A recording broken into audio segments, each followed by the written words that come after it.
నమస్తే. తెలంగాణలో వాతావరణం చాలా చల్లగా ఉన్నది. బట్ రాజకీయాలు మాత్రం చాలా వేడిగా ఉన్నాయి. ఓవైపు అధికార కాంగ్రెస్ పార్టీ, మరోవైపు ప్రతిపక్ష బీఆర్ఎస్ పార్టీ ఒకరి మీద ఒకరు బూతు పురాణం మొదలుపెట్టుకున్నారు. సోషల్ మీడియా వేదిక ఏదైనా విమర్శలు మాత్రం కామన్ అయిపోయినాయి. మొన్న కేసీఆర్ తోలులుస్తా అంటూ తెలంగాణ భవన్లో చేసిన కామెంట్స్ గాను కొడంగల్లో ముఖ్యమంత్రి రేవంత్ రెడ్డి లాగులో తొండలిడిస్తాన్న దాకా మొత్తం కూడా ప్రతిపక్ష విపక్ష అధికార కాంగ్రెస్ పార్టీ మధ్య ఇక ఇటు బీఆర్ఎస్ పార్టీ మధ్య ఒక చిన్న యుద్ధమే నడుస్తున్నది. మాట్లాడే ప్రయత్నం చేద్దాం. రేవంత్ రెడ్డి వ్యాఖ్యల మీద నిన్న కేటీఆర్ ఒక కామెంట్ చేసిండు. ముఖ్యమంత్రి వ్యాఖ్యలు చూస్తూ ఉంటే నా ఎడమకాలు చెప్పుతో తన్నాలనిపిస్తుందంటూ నిన్న కుక్కడపల్లిలో కేటీఆర్ కామెంట్ చేసిండు. ఇదే అంశం మీద మాట్లాడదాం. కాంగ్రెస్ పార్టీ సీనియర్ అధికార ప్రతినిధి ఆర్యవైశ్య కార్పొరేషన్ చైర్మన్ కల్వ సుజాత గారు ఉన్నారు. సో ముఖ్యమంత్రిని చూస్తూ ఉంటే ఆయన మాట్లాడే భాషను చూస్తూ ఉంటే ఎడమకాలు చెప్పుతో తన్నాలు ఉందంటూ నిన్న కేటీఆర్ కామెంట్ చేసిండు. అంటే ఏంటి పొలిటికల్గా ఈ కామెంట్స్, ఈ బూతులు ఏంటి, అసలు ఏంటి, ఏం మాట్లాడుతున్నారు మీరు? రా బిడ్డ తన్ను ఎవరిని దాంతో తన్ను రేవంత్ రెడ్డి దగ్గర తర్వాత పోదు కానీ మేము వస్తాం. జాగ చెప్పు, టైం చెప్పు, అన్నీ చెప్పు, రా మేము వస్తాం. దమ్మున్నోని అయితే రా. ఎవరెవరికి అడ్డం వచ్చిన వాళ్ళని అందరిని ఎవరిని దాంతో ఫస్ట్ చూద్దాం. తర్వాత రేవంత్ రెడ్డి దగ్గర పోవాలంటే చాలా సెక్యూరిటీ ఉంటుంది. అడిగి పోయినాక తందు అడ్డం వస్తాడా నిలువ వస్తాడా తర్వాత చూద్దు. ఫస్ట్ మేము నిటారుగా వస్తాం నీ దగ్గరికి. ఎవరిని దాంతో తన్ను అందరం వస్తాం. ఎంతమంది రమ్మంటే అంతమంది వస్తాం. ఒక్కరు రమ్మంటే ఒక్కలే వస్తాం. సిగ్గు శరం లేదు, వేదవ కడుపుకు అన్నం తినేది పెడ తింటావు. మనిషివా గాడిదివా ఒక సీఎంని పట్టుకొని ఇష్టం వచ్చినట్లు అడ్డగోలు మాట్లాడితే చూసుకుంటూ ఉట్టి కూర్చుంటారు అనుకున్నావు. నీ ఒక్కనికే నోరున్నా, నీ ఒక్కనికే మాటలు వస్తాయి. అన్నీ అని నేను నాకు ఇంకితం ఉన్నది, మాకు పరిజ్ఞానం ఉన్నది, మేము అనము అని అంట. చెప్తాను కొడతాను నేను అని అంటాడు. మళ్ళీ నేను మళ్ళీ ఇంకేమో అన్నాడు, కాళ్ళిర కొడతా, కుక్క, అవి ఇవి. ఇక నేను అవన్నీ మాట్లాడదలుచుకోలేదు. ఆయనకి కడుపుకు అన్నం తినేటోడైతే ఈరోజు నేను పోయి కేసు పెడుతున్నా. ఎవరి మీద కేసు పెడుతున్నారు? వాడి మీద ఇంకోటి పనికి మాలిన ముఖ్యమంత్రి గారి మీద కేసు పెడతామంటారు వాళ్ళు, మరి ఏం చెప్తారు? ముఖ్యమంత్రి ఇప్పుడు కేటీఆర్ అంటాడు గోటీలు తీసుకొని గోటీలతో ఏమంటారు, కళ్ళగుడ్డతో గోటీలు ఆడతా, పేగులు తీసి మెడలు వేసుకుంటా, లాగులో తొండలు ఇడిస్తా. ఈ భాష చూస్తే పోరగాళ్ళంతా చెడిపోతున్నారు, టీవీలు కూడా చూడని పరిస్థితి అని కేటీఆర్ మాట్లాడుతున్నాడు కదా. నేనేమంటున్నా అంటే టీవీలు చూడని సరిపోవడం కాదు. గతంలో ఫామ్ హౌస్లో కథలన్నీ బయటకు నడిచినప్పుడు ఆ టీవీలు చూడాలనుకున్నారా, టీవీలు చూడొద్దు అనుకున్నారా? ఆ దరిద్రుడే నిష్ట దరిద్రుడు, ఇక రకరకాల దరిద్రుడు. వాడిని అడుగు ఫస్ట్ వ్యవహారం. నేను అవన్నీ మీడియా ముంగలు చెప్పదలుచుకోలేదు. కానీ ఆ పనికి మాలినోడు చేసినటువంటి పనులకు తెలంగాణలో ఎవడన్నా తలెత్తుకునేటట్టుండనా? హైదరాబాద్ని డ్రగ్స్ లాగా మార్చేసి గల్లీ గల్లీలా ఎంతోమంది మగపిల్లలు చెడిపోయి ఆడపిల్లల్ని మానభంగాలు చేసి చంపినప్పుడు టీవీలు చూసే పరిస్థితి ఉండేనా? తెలంగాణలో ఎంతమందికి మానభంగాలు చేసి చంపినప్పుడు అది తెలుగు నాదర నీకు దిక్కుమాలినోడా? మొత్తం హైదరాబాద్ని మొత్తం డ్రగ్స్తో నింపేసినావు. అన్నీ మొత్తం రకరకాలుగా ఈడ హైదరాబాద్ అంతా ఎవరు కూడా మరో పంజాబ్ లాగా తయారు కానికి పరిస్థితి వచ్చిండే. అప్పుడు డ్రగ్స్ తీసుకున్నాడు ఏమైపోతాడు? విచ్చలవిడిగా అయిపోతాడు. వానికి కనీసం శరీరం మీద సోయి ఉండదు. వాడు డ్రగ్స్ తీసుకున్న మత్తు లోపల ఏమేం చేస్తారు? గైజపురా నువ్వు మాట్లాడేది ఉంటే తెలంగాణ అభివృద్ధి గురించి మాట్లాడరా దిక్కుమాలినోడా? రేవంత్ రెడ్డి గారు ఫస్టే చెప్పిర్రు, మాజీ ముఖ్యమంత్రిని రమ్మని చెప్పు సమాధానం చెప్తా అంటే. ఆనో కూర్చొని ప్రెస్ మీట్ పెడితే ఓడబోయి సమాధానం చెప్తాడా? దమ్మున్నోడైతే అసెంబ్లీలో కొట్లాడా. దమ్మున్నోడు అంటే సవాల్ ఆడిసి రాలే. రేవంత్ రెడ్డి గారు పదే చెప్తారు, లేఖ రాయమను, స్పెషల్ అసెంబ్లీ కూడా పెడదాము, సమావేశాల్లో మాట్లాడుకుందాము. నీళ్ళు ఎవడెత్తుకపోయిండు, ఎవడెవనికి దారాదత్తం చేసిండు, ఎవడెవనికి బెండాడో చెప్తాడు. మాట్లాడితే చంద్రబాబు నాయుడుకి రాసిచ్చాడు. ఏమి నీ అయ్య జాగీరు ఉన్నది అంటే చంద్రబాబు నాయుడు పేరు తీయనికి ఈడ పని పాట లేదా? మా ప్రభుత్వం, మా పార్టీ ఇక్కడ తెలంగాణలో చంద్రబాబు నాయుడుది ఈడ కేవలం ఒక పార్టీ ఉంది, అంతేగాని ఈడ ఆయన ఏం ఉనికి పెద్దగా లేదు. ఈడ ఎవరిని పడితే వాళ్ళని పట్టుకొని వచ్చి ఈడ మాట్లాడడం నీకు అవసరం ఉన్నదా? నువ్వు చేసినటువంటిది ఓపెన్గా మీ అయ్యనే రాయలసీమని రతనాల సీమ చేస్తా అని రోజా ఇంట్లో పోయి చేపల పులుసు దీన్ని రతనాల సీమ చేస్తా అన్నాడు. అప్పుడు సిగ్గుశరం లేదు, మాట్లాడడానికి రాదు. నా నీళ్లు తీసుకొని పోయి పక్క రాష్ట్రంకి ఇస్తాను జగన్మోహన్ రెడ్డి అసెంబ్లీ సాక్షిగా చెప్పిండు కదా. మా కేసీఆర్ పుణ్యమా అని మన ఆంధ్రప్రదేశ్కి నీళ్లు తీసుకొని వచ్చినాం మేము అని చెప్పిండు. అది మర్చిపోయినావా? మాట్లాడితే ఆయన ప్రెస్ మీట్ పెట్టి రేవంత్ రెడ్డి తీసుకొని పోయి చంద్రబాబు నాయుడుకి ఇచ్చిండు. ఇప్పుడు నిన్నటిదాకా ఒక లెక్క, ఈ రోజు నుంచి ఇంకో లెక్క అని అన్నాడు. సరే మేమంటే మొన్నటిదాకా ఏం లెక్క అయిందో అసెంబ్లీలో చర్చ చేద్దాం రా అంటే అసెంబ్లీకి రాడట. క్లియర్గా వాళ్ళే చెప్తుండ్రు రాడు. గుండాకి చచ్చిపోతాడంట. నేనంటున్నా, ఒక దళిత స్పీకర్ ఉండి రేవంత్ రెడ్డి ఆయన స్థానంలో కూర్చున్నందుకు ఆయన గుండాకి చచ్చిపోతాడేమో అని మేము అనుకుంటున్నాం. కేసీఆర్ ఒక ప్రెస్ మీట్ పెట్టి తోలు తీస్తాన అంశానికే రేవంత్ రెడ్డికి చెమటలు పట్టినాయి. బట్ అసెంబ్లీకి వస్తే గుండె ఆగిపోతుంది అంటున్నారు కదా, తట్టుకుంటారా మీరు? 2 సార్లు వచ్చాడు కదా, ఎందుకు ఆగిపోలే ఎవరు గుండె? ఆయనే రెండోసారి రానికి బుగులు పడ్డాడు. ఆడికి ఒక్కసారి వస్తేనే రేవంత్ రెడ్డి ఆ సీట్లో కూర్చున్నందుకు తట్టుకోలేకనే మూడోసారి రాలేదు అసెంబ్లీకి. ఎవడు రావద్దంటుండే ఆయనకు? తట్టుకునే శక్తి ఉందా లేదా? ఫస్ట్ అయితే కాలుబెట్టు. తప్పించుకోవడానికి తట్టుకోలే శక్తి ఉన్నదని అంటున్నటువంటి ఈ ఈ ముడనా కొడుకులందరూ రేవంత్ రెడ్డిని తిట్టేటంత స్థాయి వీళ్ళు. వెధవ ఇక అనొద్దులేను కానీ వెధవలందరూ వచ్చి రేవంత్ రెడ్డిని ఇష్టం వచ్చినట్లు మాట్లాడుతుంటే చూసుకుంటూ ఊరుకుంటాం మేము. నువ్వు చేసిన తప్పులు, నువ్వు చేసిన పరిపాలనకు తెలంగాణ దరిద్రానికి పూర్తిగా అడుగున వెళ్ళిపోయింది. తెలంగాణ ప్రజలందరూ పోయి కొట్టి రావాలి ఫస్ట్ ఇంటికాడ ఉన్న వాళ్ళందరినీ. ఎవరేమన్నా కవిత చెప్తలే దోసుకున్నది ఏది ఏమైనా నేను పార్టీలో ఉన్నా, నన్ను కూడా క్షమించండి, మా పార్టీ మొత్తం తప్పు చేసిందని ఆమెనే చెప్తున్నది. సిగ్గుశరం లేదరా మీకు? మీ చెల్లెలకు సమాధానం చెప్పండి. మీ చెల్లెలు ఇల్లంటే ఒక మాట చెప్తలేవు, ఎందుకు అంటలేవు? అంటే నిజాలు ఆమె నువ్వు ఒక మాట తిట్టినావు అంటే ఆమె 10 నిజాలు చెప్తుందనే బుగులతోని ఏడికాడికి పోనీ కదా అని కవరింగ్ ఇచ్చుకుంటున్నావు. కవిత అన్ని చెప్తుంది కాబట్టి దీన్ని నీరు గార్చాలని దాని మీద మీడియా మీద పడ్డారు, ప్రెస్ మీట్లు పెట్టి ఒలురుకుంటున్నారు. మీకు వచ్చేది ఏంటిది? ఇప్పుడు కవిత అన్ని నిజాలు చెప్తుంది కదా, నియోజకవర్గం పోయి ఎవడెవడు ఏమేమి స్కాములు చేశారు అన్ని నిజాలు చెప్తుంది కదా. ఆ నిజాలను తట్టుకునే లేక, ఆమెను తిట్టలేక మా పార్టీని తిట్టుకుంటా, మమ్మల్ని అనుకుంటా, కవిత చేస్తున్న అరాచకాలకు కవిత ఈరోజు వాళ్ళని తిడుతున్నటువంటిది వాళ్ళు అనుకుంటున్న అరాచకాలు కవిత బయటకు వచ్చి నిజాలని చెప్తుందని తండ్రి బయటకు వచ్చిండు. ఈ మొత్తం ఉనికి పోయేటట్టుంది పార్టీ ఉనికి అని బయటకు వచ్చిండు. కేటీఆర్ హరీష్ రావు చేస్తున్న దోపిడీని అంతా బయట పెట్టింది కదా. అందుకే కేసీఆర్ అడ్డుకున్నాడు అనిపిస్తుంది. మీడియా అంతా వారం రోజులు డైవర్షన్ కావాలి అని. ఈ డైవర్షన్ లోపల కేటీఆర్కి ఇష్టం వచ్చినట్ల నోటికి వచ్చినట్ల ఏమేమో మాట్లాడు. రాజులు పోతున్న కుక్క, మీరు కుక్కలే, మీ బతుకులు కుక్కలే. కుక్క ఆయన కట్టేయాలని చెప్తా ఉన్నాడు కదా. ఆల్రెడీ వాళ్ళ నాయనని ఫామ్ హౌస్లో కట్టేపించండు. తల్లి కొడుకు బిడ్డ అల్లుడు కలిపి ఫామ్ హౌస్లో 2 ఏళ్ల నుంచి కట్టేసిండు. అంతకుముందు 10 ఏళ్ళు కూడా ఎలక్షన్లు ఉన్నప్పుడు ఇడిచిండ్రు, ఊరు మీద ఇడిచిండ్రు. తర్వాత తీసుకొని పోయి ఫామ్ హౌస్లో కట్టేసిండ్రు. మళ్ళీ బయటికి వచ్చిండు. ఇప్పుడు మీరే కట్టేసుకుంటారు. మళ్ళీ తీసుకొని పోయి గీతమ్మకి చెప్పుడు అవసరం లేదు. మేము చెప్తున్నాం కదా, సిర్ఫ్ ఒక 1000 మంది తెలంగాణలో ఉన్న కాంగ్రెస్ కార్యకర్తలకు కొట్టు. నువ్వు చెప్పుతోని కొడతావా, ఎవరిని కొడతావా? 1000 మంది కూడా అవసరం లేదు, ఒకళ్ళిద్దరు వస్తాం కొట్టు. తర్వాత నీ తడాక ఏందో, మా తడాక ఏందో నీకు చూపిస్తాం మేము. తర్వాత రేవంత్ రెడ్డి దాకా పోదు కానీ చాలా దూరం రేవంత్ రెడ్డి దాకా పోవాలంటే, అందుకోవాలంటే ఆకాశంలో ఉన్నాడు, నువ్వు అందుకోలేవు, ఆయన దగ్గరకు కూడా పోలేవు. అడ్డం వస్తే అంటారు, నీకు వస్తావు, నువ్వు వస్తావు, నీకు దమ్ము ఉన్నది. రేవంత్ రెడ్డికి ఎదురుపడే దమ్ము నీకున్నా? అది దమ్ము లేకనే దాచుకొని ప్రెస్ మీట్లు పెట్టి మాట్లాడుతున్నారు. దమ్ము ఉంటే అసెంబ్లీలో మాట్లాడుండే. ఎల్లుండి ఉందిగా కేసీఆర్ వస్తాడు, చర్చ జరుగుతున్నది ఎర్రబల్లిలో చర్చ. ఒకవేళ వస్తే మీరు తట్టుకుంటారా? వస్తే మీరు తట్టుకుంటారా? తట్టుకోవడానికి ముండ్ల కవచాలు వేసుకొని వస్తాడా ఏంది తట్టుకోవడానికి? లేకపోతే బాంబులు పెట్టుకొని వస్తాడా? ఏం పెట్టుకొని వస్తాడు? లేకపోతే బుల్లెట్లు పెట్టుకొని వస్తాడా? ఆల్రెడీ 2 సార్లు వచ్చినప్పుడు అటెండెన్స్ ఇచ్చి సంతకాలు పెట్టినప్పుడు చూసినాం కదా. తెల్లారు వస్తాడేమో ప్రశ్నిద్దామో అనుకుంటే మళ్ళీ గాయబ్ అయిపోయాడు. మళ్ళీ ఫామ్ హౌస్లో పోయి పండుకున్నాడు. ఫామ్ హౌస్లో పండుకున్న మీ అయ్యని విడిచిపెట్టేసి రేవంత్ రెడ్డిని ఆడగట్టే అంటారు. నువ్వే కట్టేసినావు కదరా కుక్క. మీ నాయన నువ్వే ఫామ్ హౌస్లోకి వెళ్ళి బయటికి వెళ్ళనియకుండా చేసినావు.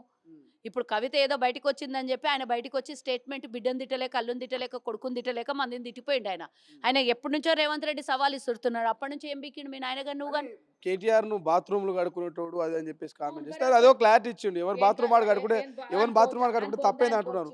అని అనుకోవచ్చు. ఆడు బాత్రూమ్లు హోటళ్ళల్లో చిప్పలు కడిగేటప్పుడు మా మధు యాస్కి గౌడ్ని అడిగితే చెప్తారు. ఎవ్వరు అవసరం లేదు, నిర్వెత్తు సాక్ష్యం మా మధు యాస్కి గౌడే. ఆడు చిప్పలు కడుగుతుంటే ఆడ హోటల్లో చెల్లెలు పెళ్లికి రానికి పైసలు గతి లేకుంటే, వీసాకి పైసలు గతి లేకుంటే నేను వీసా తీసి ఇచ్చిన అని చెప్తున్నాడు. అసలు బతుకు ఈరోజు అమెరికాలలో కోట్ల రూపాయలు పెట్టి, లక్షల కోట్ల రూపాయలు పెట్టి ఈరోజు ఒక సొంత ఏరోప్లేన్ కొనేటంత స్థాయికి వచ్చింది. మీరు బాత్రూమ్లు కడుక్కునేటోళ్ళు అందరినీ గడిగేసారు తెలంగాణ ప్రజలను అందరినీ. మరి ఎసుంటోనికి అసలు బుద్ధే వస్తుంది కదా. ఆడ నుంచి వచ్చి గడిగి ఈడ అందరినీ రుద్ది నాశనం చేసి పడేసిండ్రు. ఇప్పుడు దోసుకోనికి ఇక ఏమీ లేదు కాబట్టి ఇక ఏదన్నా ఒలరాలే. అధికారం ఇచ్చింది దోసుకున్నది దాచుకోవడానికే వాళ్ళకప్పుడు. ఇప్పుడు ఆ దాచుకోవడానికో లేకపోతే రేపు పొద్దున ఏమైనా బయటపడి లోపలికి పోతాడో అని ముందస్తుగా కుక్కొలరినట్లు ఒలురుతున్నాడు. ఎవరేమైనా మొనగాడు మొగోడు మా నాయన తెలంగాణ తెచ్చినాడు, మా నాయనను ఆ మాటలు అంటే ఖచ్చితంగా నాకు కోపం వస్తుంది అంటున్నాడు. స్వతంత్రంలో పోరాడినోడు, లేకపోతే బ్రిటిష్ వాళ్ళతో గుండెలు ఇట్లా చెప్పనించి ఛాతి తెరిచి నిలబడ్డాడు బ్రిటిష్ వాళ్ళకు. కాబట్టి వాళ్ళ ఆయన మొనగాడు మొగోడు. వాళ్ళ నాయనకి ఏముండే? నువ్వే చెప్పినావు కదా, కుక్క 10 ఎకరాలు కూడా లేదు మా నాయనకి, గదే ఉంచితే తీసుకోపో అని అన్నాడు. ఇప్పుడు 1000 ఎకరాల ఫామ్ హౌస్లు ఉన్నాడు మీ నాయన మొనగాడైనాడు. మంది సొమ్ము మంగళవారం అన్నాడు మీ నాయన మొనగాడైనాడు. ఉద్యమంలో ముంగలు నడిచిండు కదా. వీని బొంద వాని బొంద 1200 మంది చచ్చిపోతే దాని మీద కూర్చొని శవాల మీద కూర్చున్నాడు.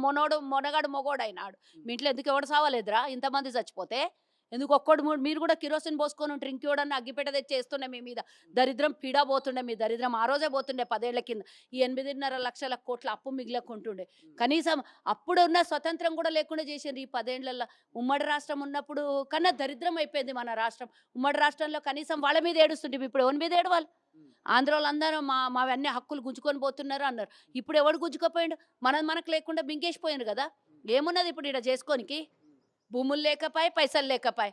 ఎవరు ఏం చేయాలి ఈడ? పేదోనికి ఎవరికన్నా ఇయ్యాలంటే ఆడే చెప్పి ఆ వేదవ ముండా కొడుకులే చెప్పిర్రు అప్పుడు. 3 ఎకరాల భూమి ఇస్తాము, అన్ని ఇస్తామని. మళ్ళీ అసెంబ్లీ సాక్షిగా వచ్చి యాడున్న జాగి ఆడున్నదని ఈ కేసీఆర్ చెప్పే. అంత ఇయ్యని సాధ్యమవుతుందా అన్నాడు. ఇంటికో ఉద్యోగం అని అది సాధ్యమయ్యే పని అని అన్నాడు. నీకు ఎవడు మాట వేయమన్నాడు?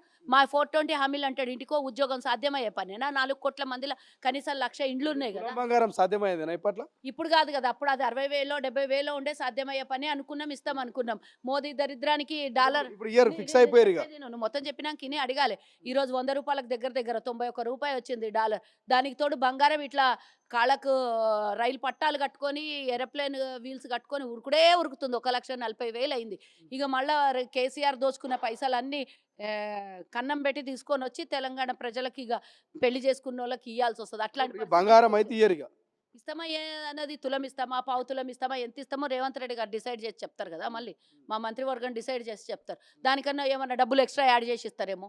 ఏమన్నది బంగారం ఆ రోజు తక్కువ ధర ఉండే ఇద్దాం అనుకున్నాం. పోనీ ఏడాది లోపల 10,000 పెరిగితే ఒక లెక్క. 6 నెలల్లో 70,000 పెరిగాయి కదా. ఎక్కడ 60,000, ఎక్కడ 1,40,000. ఏముంది? ఆకాశం ధరలు అంటుకొని పోతుంటే చేయాల్సింది ఏమున్నది? వీడంతా వచ్చి నాకేసి పోయినరు. కంప్లీట్ ఇస్తామన్నారు. ఎవరి పేరు మీద ఇస్తారు, ఎక్కడ ఇస్తారు, ఎందుకు ఇస్తారు? ఇష్టదరిద్రుడు. నేను ఉండేది బంజారా హిల్స్ లో. వాడు ఫామ్ హౌస్ ల్యాండ్ ఉంటాడు కానీ ఈడికైతే రావాలి కదా. ఇస్తా, కేటీఆర్ మీద వన్ మీదే ఇస్తా. ఏమని ఇస్తారు? బహిరంగంగా ఇష్టం వచ్చినట్ల వాడు వీడు చెప్పుతోని కొడతా అంటాడు. ఫస్ట్ ఫస్ట్ నువ్వు కొట్టుడు కాదు, మేము వచ్చి కొడతాను నీకు. అందరం తెలంగాణ ప్రజలంతా మా సొమ్ము దోపిడీ చేసినవరా దరిద్రుడా, నిన్ను ప్రశ్నించినందుకు నువ్వు కొడతా అంటావురా సీఎంని అని మేము ఇప్పుడు ఇస్తాం. పక్కా ఇస్తా. గతంలో నేను అన్ని ఇచ్చినాయని నీకు తెలుసు. నేను ఎవడేం మాట్లాడినా, తప్పు మాట్లాడినా వాని మీద కేసులు పెట్టినా నేను. పక్కా ఇస్తా. ఇప్పుడు ఒక కాంగ్రెస్ పార్టీ కార్పొరేషన్ చైర్మన్ గా కాకుండా ఒక సామాన్య మహిళగా చెప్పండి, రాజకీయాలన్నీ కూడా ఎందుకు ఈ బూతు పురాణంగా మారుతా ఉన్నాయి? వేదికల మీద ఎందుకు మంత్రులు, ముఖ్యమంత్రి స్థాయిలో ఉన్న వాళ్ళు, మాజీ ముఖ్యమంత్రులు ఎందుకు ఈ రకమైనటువంటి భాషను మాట్లాడుతున్నారంటే ఏం చెప్తారు మీరు ఒక సామాన్య మహిళ? అదే అంటున్నా. నేను అంటున్నా, కెలికి వాసన చూపియొద్దు అని అనిపించుకోవద్దు. మీరు మాట్లాడకపోతే తెలంగాణ కన్నా ముందు ఇట్లాంటి మాటలు ఎవరైనా మాట్లాడినరా? మాజీ ముఖ్యమంత్రి మొలకేసి విత్తనాలు వేసినటువంటి తెలంగాణ ముఖ్యమంత్రి ఆ రోజు మరి ఇట్లనే మీ నాయన కనలేవు. నువ్వు మరి తోలు తీస్తా అని మీ నాయన కనలేవు. ఈ సన్నాసి కాకపోతే ఆ సన్నాసి కాకపోతే ఈ సన్నాసి కిరికిరి పెడతారు నా కొడుకులు. అంటే భోగరగాలు మోపై అదొకటి అడ్డం పొడుగు మాట్లాడతారు. మీలాంటి కుక్కలు చాలా ఉంటాయి. నీ మెడలు వంచులుగా ఇరుస్తాం, నీ మెడలు 4 ముక్కలు చేస్తాం అనుకుంటున్నావు. జాగ్రత్త. దాని పాములుగా అడుగుపెట్టి 6 ముక్కలు అయితే నా కొడుకు అనుకుంటున్నాము. నలిసి పారేస్తాం, 4 చీరేస్తాం. జాగ్రత్త. పుట్టచోరుగాలు పనికి మాలినోళ్ళు సిగ్గుందా మీకు? ఇజ్జతమానం ఉందా? ముఖం మీద ఉమ్మేసి సిగ్గుండాల. ఈ సిల్లరగాళ్ళు, ఈ కిరికిరిగాళ్ళు, కిరాయగాళ్ళు ఏ విపక్షమైన ఎవడెవడు తలకాయనోడు ఎవడు వాడు ఒకటే నిపులు ఎవడా నిపుణుడు నాకు అర్థం కాదు. ఎవడవాడు తీసుకురాపో. నీకు సిగ్గు శరము లజ్జ ఉంటే మేము తోక, మేము తొండెము. అరే ఏమనుకున్నారా భయ్ బేకూఫ్ మీరు? అంటే మాజీ ముఖ్యమంత్రి మాట్లాడినని ప్రస్తుత ముఖ్యమంత్రి మాట్లాడతారా? చెప్పు దెబ్బ అయితే పెట్టాలి కదా. ఉట్టిగా చూసుకుంటా పోతే గాంధీయ కాలం కాదు కదా. ఒక చెంప కొడితే ఇంకో చెంప కొట్టించుకో అని అట్లా తిట్టినా సిగ్గు లేదు వాళ్ళకు. ఏం తిట్టినా సిగ్గు శరం లేదు. మళ్ళీ వచ్చి ఊరుమందని తుమ్మంగా తలా 2 దన్నంగా నేను ఎట్లున్నాను ఎవరినో అడిగిన అన్నట్ట.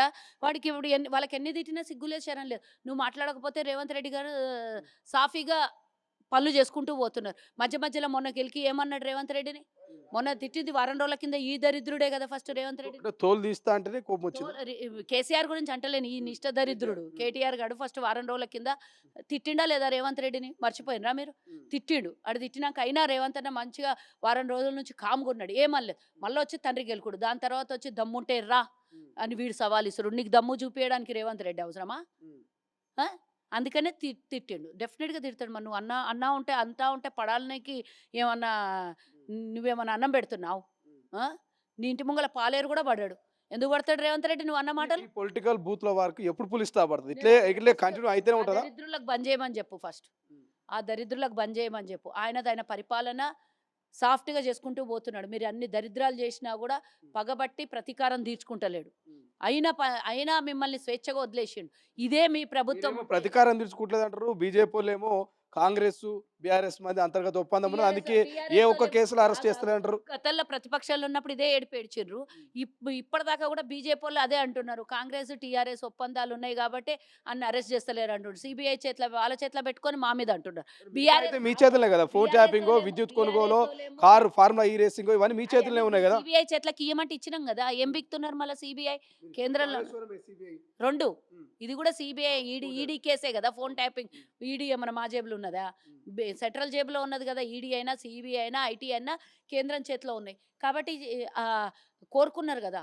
ఇయ్యండి ఇయ్యండి ఇయ్యండి అని కోరుకుంటే ఇచ్చిన 6 నెలల ఏం చేస్తున్నారు? మేము చూద్దాం ఏం చేస్తారో అని మేము వాళ్ళ చేతికి అప్పచెప్పినాం. చూద్దాం ఏం చేస్తారని అప్పచెప్పినప్పుడు ఏం బిక్తున్నారు? అప్పుడు అంతకుముందు ఇంత పొడుగు ఎగిరిండ్రు బీజేపీ వాళ్ళు. సిబిఐకి ఇవ్వండి, మీరు వాళ్ళు కొమ్మక్కయ్యారు కాబట్టి సిబిఐకి ఇస్తలేరు, మేము ఇట్లా తేలుస్తాం అన్నారు. ఏడ తేలినరో ఏడ మునిగినరో నాకు ఇంతవరకు తెలుస్తలేదు. మరి వాళ్ళు కుమ్మక్కయ్యారేమో, కేసు కొట్టేయడానికి కోసమే, లేకపోతే లోపల సెటిల్మెంట్ చేసుకుందామనే సిబిఐకి అడిగినరేమో. సిబిఐకి ఇచ్చినాక లొల్లి లేదు, ఆవాజు లేదు. కాబట్టి నేనేమంటున్నా, వాళ్ళు కుమ్మక్కయ్య మా మీద మాది 2 సరళ రేఖలు, 2 రైల్వే ట్రాకులు మావి. బీజేపీ కాంగ్రెస్ మేము ఎప్పుడు రెండు ట్రాకులు కలవాయి, సరళ రేఖలు కలవవు. మేము ఎట్లా కలుస్తామని తిక్కనాయాలు అంటున్నారు. వాడంటాడు మళ్ళా కేంద్రంకు పోయి అంట, ఢిల్లీకి పోయి అంట జడ్జిలతో కాళ్ళు మొక్కినట్ట. నువ్వు మొక్కినావు కదరా కాళ్ళు, మీ చెల్లెలు జైల్లో ఉన్నప్పుడు నువ్వు పోయినావు కదా. 6 నెలలకు ఒకసారి పోయి మోదీ కాలు మొక్కుతుంటివి. రేవంత్ రెడ్డి ఏ పని కోసం పోతుండో ఆ పని క్లియర్గా చూపించి పోతాడు కదా.